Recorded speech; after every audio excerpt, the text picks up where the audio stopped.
Um escravo não pode servir a dois donos ao mesmo tempo, pois vai rejeitar um e preferir o outro, ou será fiel a um e desprezará o outro. Vocês não podem servir a Deus e também servir ao dinheiro. Por isso eu digo a vocês, não se preocupem com a comida e com a bebida que precisam para viver, nem com a roupa que precisam para se vestir. Afinal, será que a vida não é mais importante do que a comida? E será que o corpo não é mais importante do que as roupas? Vejam os passarinhos que voam pelo céu. Eles não semeiam, não colhem, nem guardam comida em depósitos. No entanto, o Pai de vocês que está no céu dá de comer a eles. Será que vocês não valem muito mais do que os passarinhos?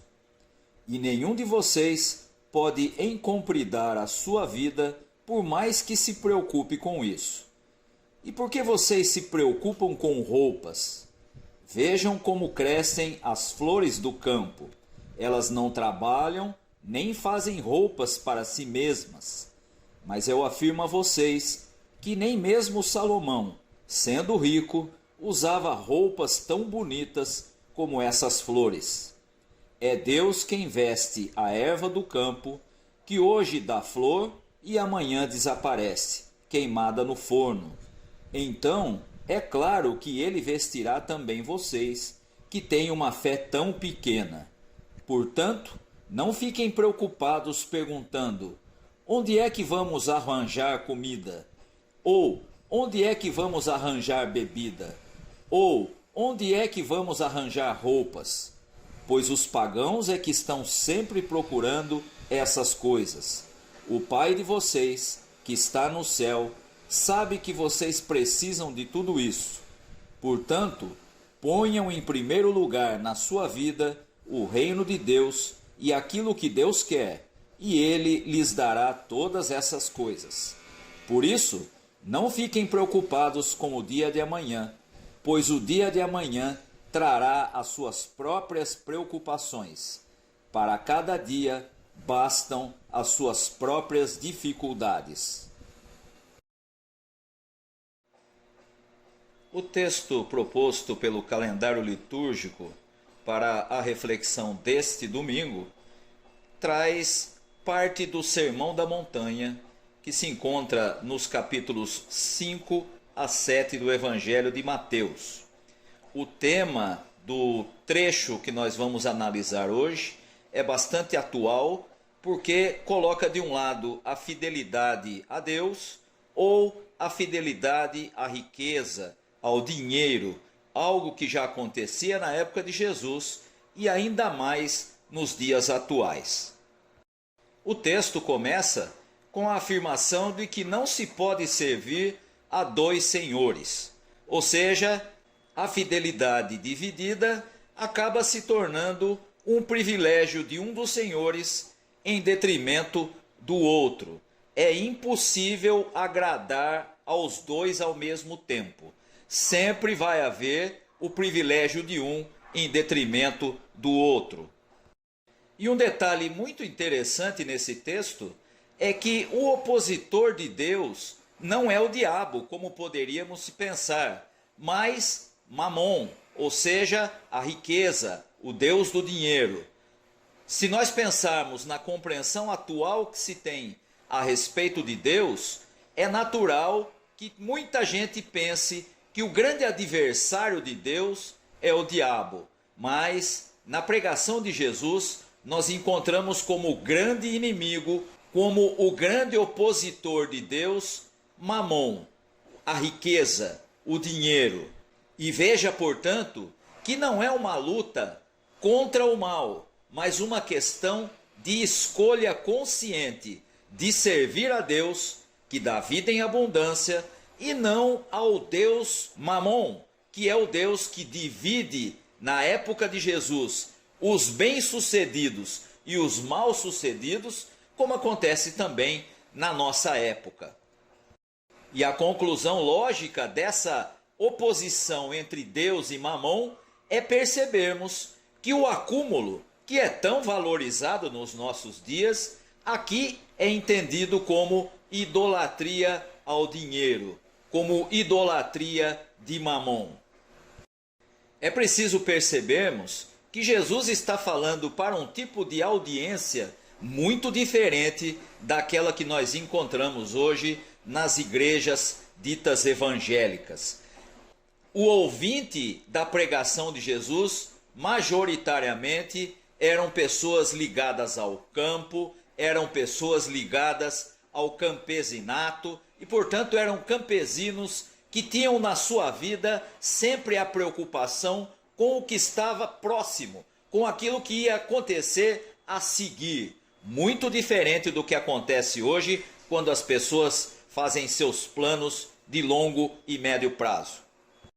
É importante percebermos isso, porque alguns dos assuntos que Jesus vai tratar com a sua audiência, como comida, bebida e roupa, eram problemas que os campesinos tinham como uma realidade próxima, como algo que lhes afetava a vida.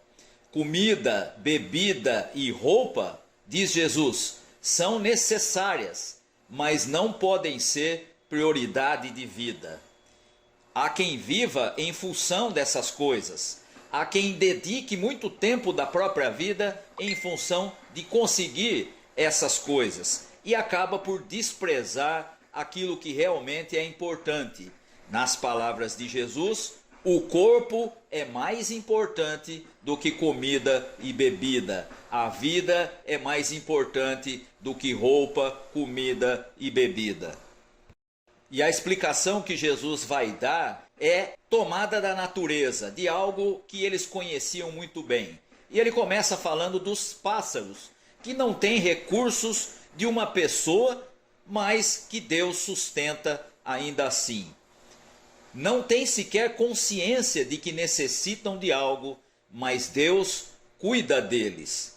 Quanto mais Deus cuidará daqueles que foram criados à sua imagem e semelhança. A lição que Jesus traz é justamente essa. Até as coisas sem importância, como os pássaros, são cuidados por Deus. Quanto mais aqueles por quem ele enviou o seu próprio Filho.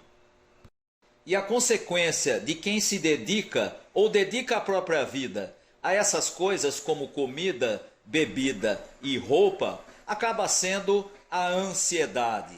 E é por isso que Jesus diz que ninguém pode viver mais por ser ansioso. Ninguém pode acrescentar um côvado, é a expressão usada. Acrescentar um côvado é impossível. De fato, sabe-se hoje que a ansiedade acaba assim encurtando a vida, em vez de prolongá-la. Mas Jesus usa um segundo exemplo, o exemplo das flores do campo. Ele afirma: Deus dá beleza às flores do campo. Não supriria a necessidade de roupas àqueles que foram criados à sua imagem? Nenhuma pessoa pode vestir roupas mais belas do que as das flores, que duram pouco, mas Deus cuida delas e cuida também de nós. É significativa a comparação que Jesus faz das flores com Salomão em toda a sua riqueza, em toda a sua glória, deixando claro que o cuidado de Deus faz das flores com que elas sejam mais belas do que toda a riqueza proporcionada para Salomão e sua corte. A beleza que Deus dá às flores, Salomão foi incapaz de conseguir, mesmo com toda a sua riqueza. E a consequência dessas duas citações de Jesus, dos pássaros e também das flores, é a seguinte: não fiquem preocupados com essas coisas comuns. Comida, bebida e roupa são prioridade dos que não conhecem a Deus, que no texto aparecem como sendo os pagãos ou gentios. São as pessoas que dedicam a vida a procurar essas coisas, a viver em função dessas coisas. O que crê, aquele que conhece a Jesus e é seu seguidor, deve saber que Deus conhece as suas necessidades Ou seja, Deus sabe do que cada um dos seus filhos precisa, do que cada um dos seus filhos necessita, e também daquilo que não precisamos e de que não necessitamos. Mas, se não devemos ficar preocupados com coisas comuns, o que deve ocupar o primeiro lugar na nossa vida? Encontramos a resposta de Jesus no versículo 33. O que crê, o seguidor de Jesus, deve colocar o reino de Deus em primeiro lugar, antes de interesses próprios, antes de todo o egoísmo. Aquele que segue a Jesus deve colocar a justiça de Deus acima da justiça humana. E ao fazer isso, Deus providencia tudo aquilo que precisamos, supre todas as nossas necessidades. Portanto, nesse texto, o foco principal está nessa expressão do versículo 33. Coloque o reino de Deus e a justiça de Deus em primeiro lugar, antes de todas as coisas, de todos os interesses e até mesmo das preocupações com as coisas normais da vida. Colocar o reino de Deus em primeiro lugar e a justiça de Deus em primeiro lugar significa não dividir a nossa fidelidade com o mamon, com a riqueza, com o dinheiro e nem com nada que nos afaste do objetivo de Deus para a vida de cada um de nós. Em uma época como a nossa, em que as pessoas dedicam um tempo imenso a buscar coisas sem importância, coisas que o próprio Jesus diz que Deus nos acrescentaria quando buscamos em primeiro lugar o reino de Deus e a justiça de Deus, é preciso percebermos que quando fazemos isso, quando não priorizamos o reino de Deus, estamos fazendo com que a nossa fidelidade seja dividida. E com isso, não agradamos mais a Deus, mas estamos servindo ao grande opositor de Deus, que não é o diabo, mas é Mamon, que não é o diabo, mas é a riqueza. E Jesus encerra o texto que estamos analisando hoje com uma afirmação que está em sintonia com aquilo que ele vai ensinar posteriormente aos seus discípulos. Não se preocupe com o dia de amanhã. É preciso aprender a viver um dia de cada vez. Nós aprendemos isso também na oração do Pai Nosso, quando Jesus diz que nós devemos orar: dá-nos o pão de hoje, de cada dia. Amanhã é um novo dia, amanhã pedimos novamente. Cada dia traz as suas preocupações. E querer viver antecipadamente as preocupações de amanhã serve apenas para adoecer a nossa vida hoje. Portanto, precisamos aprender com a expressão de Jesus: não tenha uma fidelidade dividida. Coloque em primeiro lugar o reino de Deus e a justiça de Deus, e todas essas coisas que preocupam a maioria das pessoas, Deus acrescentará para aqueles que priorizarem o seu reino. Que Deus possa abençoar aos irmãos e às irmãs. Amém.